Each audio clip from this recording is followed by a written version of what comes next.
Breaking news చూస్తున్నాం. కోనసీమ జిల్లా మమ్మిడివరం దగ్గర విషాద ఘటన చోటు చేసుకుంది. గోదావరిలో స్నానానికి వెళ్లి గోదావరిలో 8 మంది యువకులు గల్లంతయ్యారు. గోదావరిలో గల్లంతైన వారి కోసం పోలీసులు స్థానికులు గాలిస్తున్నారు. యువకులు కాకినాడ రామచంద్రాపురం మండపేటకు చెందిన వారిగా గుర్తించారు. గల్లంతైన వారు క్రాంతిపాల్, సాయి, మహేష్, రాజేష్, రోహిత్ గా గుర్తించారు. యువకులు గల్లంతుకు అవడంతో కుటుంబ సభ్యులు విలపిస్తున్నారు. గోదావరిలో యువకుల గల్లంతుపై మంత్రి వాసంశెట్టి సుభాష్ విచారం వ్యక్తం చేశారు. యువకుల కోసం విస్తృతంగా గాలింపు చర్యలు చేపట్టి అవసరమైన అన్ని చర్యలు తీసుకుంటామన్నారు. యువకుల గల్లంతుపై అధికారులు అప్రమత్తంగా ఉండి సహాయక చర్యలు చేపట్టాలని మంత్రి ఆదేశాలు జారీ చేశారు. బాధిత కుటుంబాలు ధైర్యంగా ఉండాలని, అవసరమైన సహాయం అందిస్తామని మంత్రి హామీ ఇచ్చారు.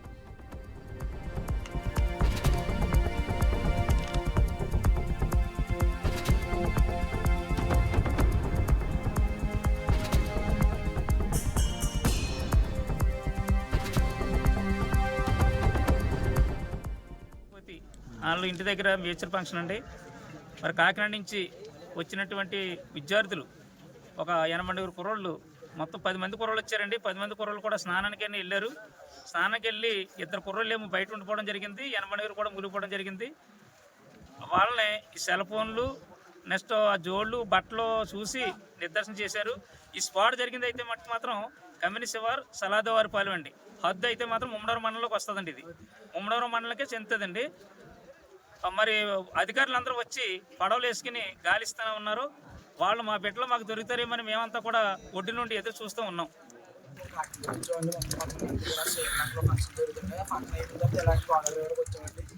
గోదావరి స్నానం చేస్తుంటే ఫస్ట్ ఒకరు కొట్టుకుని వెళ్ళిపోతున్నాడు. ముగ్గురు వెళ్ళారండి కాపాడడానికి. ఆ ముగ్గురు కూడా కొట్టుకుని వెళ్ళిపోయింది. దాని తర్వాత ఇద్దరు వెళ్ళారండి వాళ్ళని కాపాడడానికి.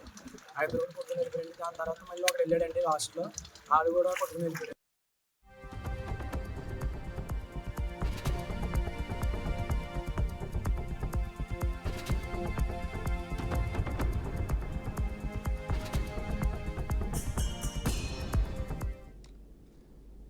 ఇక ఇదే అంశంపై మరింత సమాచారాన్ని మా ప్రతినిధి వెంకట్ అందిస్తారు. వెంకట్. థ్యాంక్ యూ కీర్తి. మమ్మిడివరం కమ్యూనిలంకలో జరిగిన ఘోర ప్రమాదం అని చెప్పొచ్చు. 11 మంది యువకులు స్నానానికి వెళ్లి అందులో 8 మంది యువకులు గల్లంతయ్యారు. మమ్మిడివరం శ్రీలంకలోని ఒక వివాహ శుభకార్యానికి హాజరైన వీరంతా కూడా 4-5 కుటుంబాల వారు. అయితే వీరంతా కూడా ఒక శుభకార్యానికి హాజరై అక్కడ సమీపంలో ఉన్నటువంటి కమ్యూనిలంక ప్రాంతానికి వెళ్లి అక్కడ స్నానం చేయడానికి యువకులంతా కూడా వెళ్ళడం జరిగింది. ఆ సమయంలో 11 మంది యువకులు వెళ్ళగా 8 మంది యువకులు గల్లంతయ్యారు.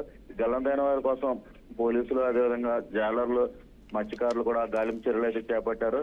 అయితే పెళ్లింట జరుగుతున్న శుభకార్యం జరుగుతున్న ఓ పక్క విషాదం జరగడం కూడా అందరినీ కూడా శోకసందలంలో ముంచిందని చెప్పొచ్చు.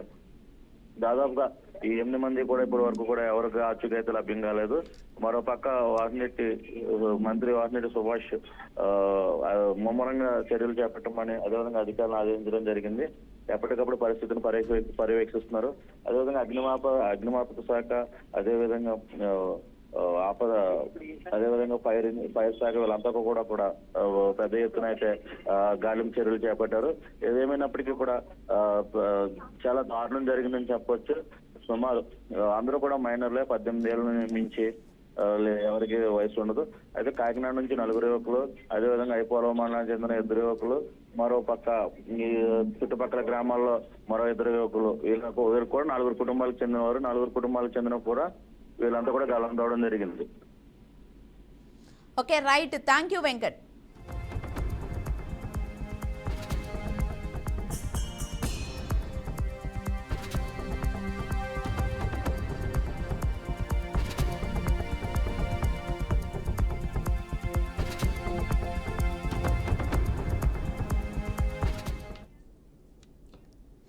గుంటూరు జిల్లా తెన్హాలీలో దారుణం జరిగింది. నెల రోజుల క్రితం ఐతానగర్లో కానిస్టేబుల్ చిరంజీవిపై గంజాయి మత్తులో దాడి చేశారని ఆరోపిస్తూ రౌడీ షీటర్ లడ్డు అనుచరులు విక్టర్, బాబులాల్, రాకేష్ ను పోలీసులు నడి రోడ్డుపై విచక్షణారహితంగా చితకబాదారు. ఐతానగర్ తీసుకెళ్లి నడి రోడ్డుపై 3 టౌన్ సిఐ, 2 టౌన్ సిఐ అరికాలి కోటింగ్ ఇచ్చారు. ఓ యువకుడి మోకాళ్లపై ఓ సిఐ కాళ్లు పెట్టి ఒత్తిపట్టగా మరో సిఐ తనకు అలుపు వచ్చే వరకు చావబాదాడు. ఈ ఘటనలో స్థానికులు ఒక్కసారి ఒక్కసారిగా భయభ్రాంతులకు గురయ్యారు.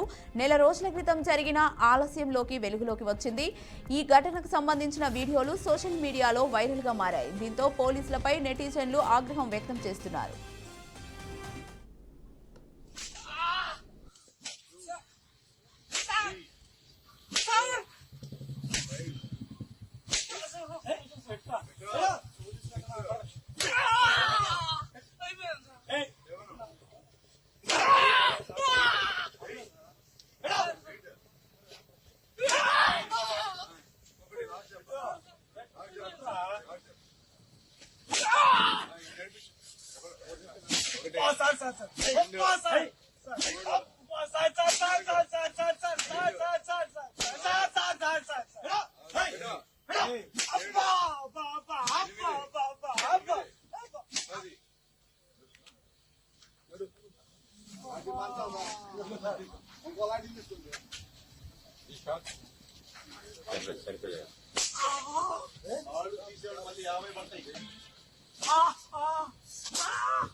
మహానాడు పండగ వాతావరణంలో జరగనుందని కడప జిల్లా ప్రొద్దుటూరు ఎమ్మెల్యే వరదరాజులారెడ్డి అన్నారు. 29న ప్రొద్దుటూరు నుండి 300 బస్సులు, 200 కార్లు, 2000 మోటార్ బైక్ల ద్వారా మహానాడుకు తరలి వెళ్లనున్నట్లు తెలిపారు. మహానాడు విజయవంతం చేయడానికి 25,000 మందిని సమీకరించనున్నారు. అసెంబ్లీ ఎన్నికల్లో ప్రొద్దుటూరులో వచ్చిన మెజారిటీ అయిన జనాన్ని మహానాడుకు తరలి రమ్మన్నారు. ఉమ్మడి కడప జిల్లాలో 7 స్థానాలు టీడీపీ గెలుపొందిందని, ఇది చరిత్రలో నిలిచిపోనున్న మహానాడన్నారు. కావున టీడీపీ నాయకులు, కార్యకర్తలు పెద్ద ఎత్తున మహానాడుకు తరలి రావాలని ఎమ్మెల్యే పిలుపునిచ్చారు.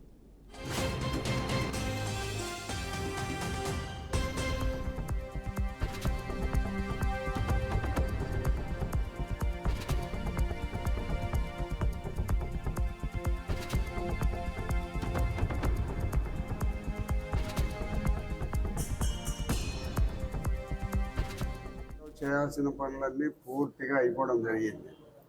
ఈరోజు రాత్రికి కానీ రేపు కానీ ముఖ్యమంత్రి గారు కానీ లోకేష్ గారు కానీ వచ్చే ప్రోగ్రాంలు కూడా ఉన్నాయి. ఇంతవరకు కన్ఫర్మ్ కాలేదు.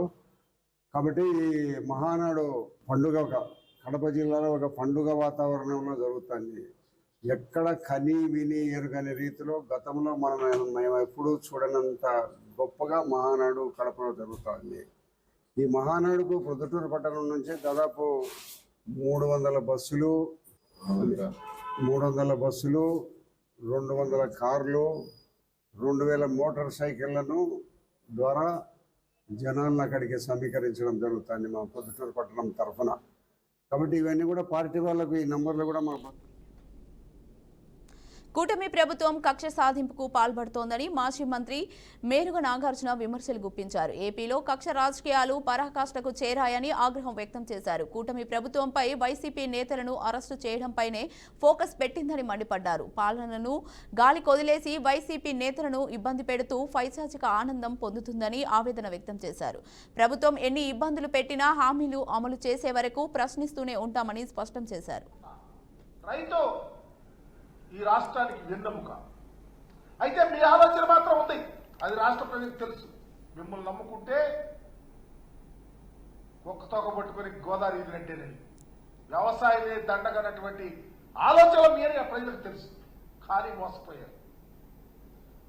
మోసపోయి ఈరోజు ఈ రాష్ట్రంలో రైతు ఏ పంట వేసుకున్నా, వ్యవసాయం చేస్తే ఆత్మహత్యల దాకా వెళ్ళిపోయే విధంగా మీరు పరిపాలన చేస్తా ఉన్నారని చెప్తా ఉన్నా. వరేసుకున్న రైతు ఉరేసుకునే స్థితికి వచ్చారు. పండిన పంటను అమ్ముకునే స్థితిలో లేరు. జొన్న, మొక్కజొన్న, కందులు, శనగలు పర్టికులర్గా మిరప, పొగాకు అలో లక్షణ అంటా ఉన్నారు, ఆత్మహత్యలు చేసుకుంటా ఉన్నారు. మా ప్రభుత్వం అలా చేయలా, మా నాయకుడు అలా చేయలే. అధికారంలో ఉన్నప్పుడు వ్యవసాయాన్ని పండుగలాగా చేయాలి, అనేక కొత్త సంస్కరణలు తీసుకొచ్చి రాష్ట్రంలో వ్యవసాయాన్ని పుంతలు తొక్కించినటువంటి ముఖ్యమంత్రి జగన్మోహన్ రెడ్డి గారు. తిరుపతి జిల్లా చంద్రగిరి నియోజకవర్గంలో వైసీపీ శ్రేణులకు మరో షాక్ తగిలింది. ప్రజాదరణ పొందిన నాయకురాలు నల్లాని నిర్మల జనసేన జిల్లా ఇన్ఛార్జ్ హరిప్రసాద్ ఆధ్వర్యంలో గంగాధర నెల్లూరు ఇన్ఛార్జ్ పొన్నా యుగేందర్ సమక్షంలో దాదాపు 100 మందితో పార్టీలో చేరారు. జనసేన పార్టీ అండతో నియోజకవర్గంలో అవినీతి అనే మాట లేకుండా నియోజకవర్గ అభివృద్ధికి కృషి చేస్తానని నిర్మల అన్నారు. పవన్ కళ్యాణ్ సిద్ధాంతాలను విశ్వసించి పార్టీపై నమ్మకంతో అభిమానంతో ఇంతమంది వీర మహిళలు రావడం చాలా సంతోషకరమని హరిప్రసాద్ చెప్పారు. మహిళలు అన్ని రంగాల్లో అభివృద్ధి చెందుతూ అదేవిధంగా రాజకీయ రంగాల్లో కూడా అభివృద్ధి చెందాలని ఆకాంక్షించారు.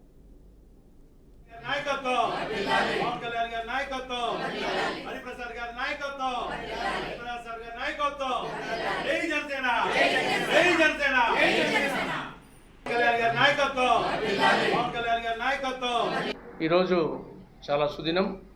మంగళం అంబేద్కర్ కాలనీ నుండి నిర్మలమ్మ గారు జనసేన పార్టీలో చేరడం, అలాగే నిర్మలంతో పాటు 50 మంది మహిళలు, యువకులు కూడా జనసేన పార్టీలో పవన్ కళ్యాణ్ గారి ఆశయాలను ముందుకు తీసుకువెళ్తామని, జనసేనలో బలంగా పనిచేస్తామని మంచి ఆలోచనతో వచ్చి ఈరోజు జిల్లా పార్టీ ఆఫీస్లో జాయిన్ అవ్వడం చాలా సంతోషం.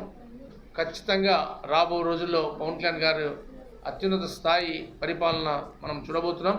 రాజకీయాలు పక్కదారి పట్టినప్పుడు రాజకీయాలను ఒక గాడిలో పెట్టి రాజకీయం బాగుంటేనే కానీ రాష్ట్రం, దేశం అభివృద్ధి చెందాలని ఒక గొప్ప ఆలోచనతో రాజకీయ రంగప్రవేశం చేసిన పవన్ కళ్యాణ్ గారు నిలకడగా, నిబ్బరంగా, ఆశయాలతో, ఆశయంతో, సహనంతో అడుగులు ముందుకు వేస్తూ ఈరోజు ఒక్కడుగా 2014లో ప్రయాణం. కొందరి బలహీనతలను క్యాష్ చేసేందుకు సమాజంలో బ్లాక్మెయిల్ చేయడం అక్కడక్కడ చూస్తుంటాం. నీ గురించి అన్ని విషయాలు నాకు తెలుసు, వాటిని బయటపెట్టి నీ అంతు చూస్తా అంటూ బ్లాక్మెయిల్ చేయడం సమాజంలో అక్కడక్కడ చూస్తుంటాం.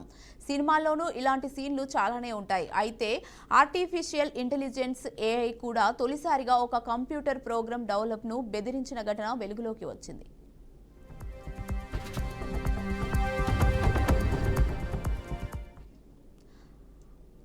ఆథ్రోఫిక్ తయారు చేసిన క్లాడ్ ఓపస్ 4 AI అసిస్టెంట్గా పనిచేస్తుంది. అది ఒక మనిషి మనతో మాట్లాడినట్టుగానే మాట్లాడుతుంది. ప్రశ్నలకు సమాధానాలు చెప్పడం, రాయడం, డాక్యుమెంట్లోని సారాంశాన్ని తెలుసుకోవడం, కోడింగ్ తదితర అంశాలన్నీ చేస్తుంది. ఇటీవలే ఈ మోడల్ను డెవలపర్లు విడుదల చేశారు.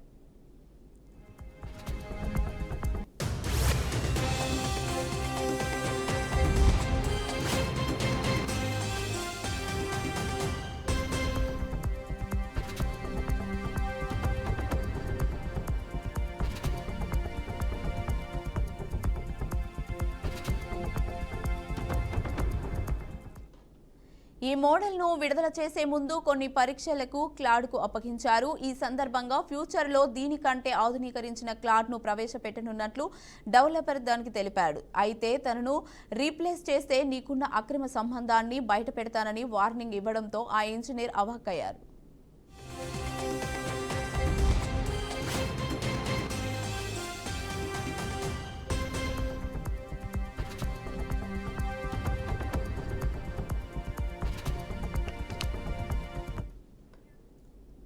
ఇవి ఇప్పటివరకున్న బులెటిన్ అప్డేట్స్. మరిన్ని అప్డేట్స్ కోసం చూస్తూనే ఉండండి BRK న్యూస్ తెలుగోడి సత్తా.